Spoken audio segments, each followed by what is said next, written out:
ছেলেটি জঙ্গলে একটি মেয়েকে সাহায্য করে। এই মেয়েটি এতই সুন্দরী ছিল, ছেলেটি তার সৌন্দর্যের প্রতি মুগ্ধ হয়ে যায়। কিন্তু এই মেয়েটির সৌন্দর্যের আড়ালে একটি ভয়ঙ্কর রহস্য লুকিয়ে আছে। মেয়েটি এই বাচ্চাদেরকে নিজের সাথে নিয়ে যায়। সে তাদের জন্য রান্না করার প্রস্তুতি নেয় এবং ছেলেটিকে নিজের কাছে রাখে। সে এমন এমন আচরণ করতে থাকে, ছেলেটি তার থেকে চোখ সরাতেই পারে না। অন্যদিকে দুইটি মেয়ে একটি বক্স খোলার চেষ্টা করে। অনেক চেষ্টার পর তারা সেই বক্সটির তালা খুলে ফেলে। বক্সের ভিতর থেকে একটি গোল ঝলমলে পাথর বেরিয়ে আসে।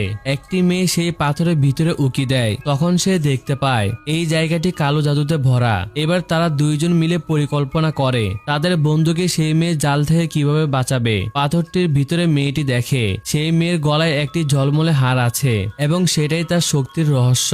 এবার সেই হারটি বের করে নিতে হবে। একটি মেয়ে খুব চালাকি করে সেই মেয়ের গলা থেকে হারটি খুলে নেয় এবং নিজের বন্ধুকে সেখান থেকে টানতে লাগে। ছেলেটি ঘুরে তাকিয়ে দেখে সেই সুন্দরী মেয়েটি এখন একটি ভয়ানক মোটা এবং কুৎসিত ডাইনির রূপ নিয়েছে।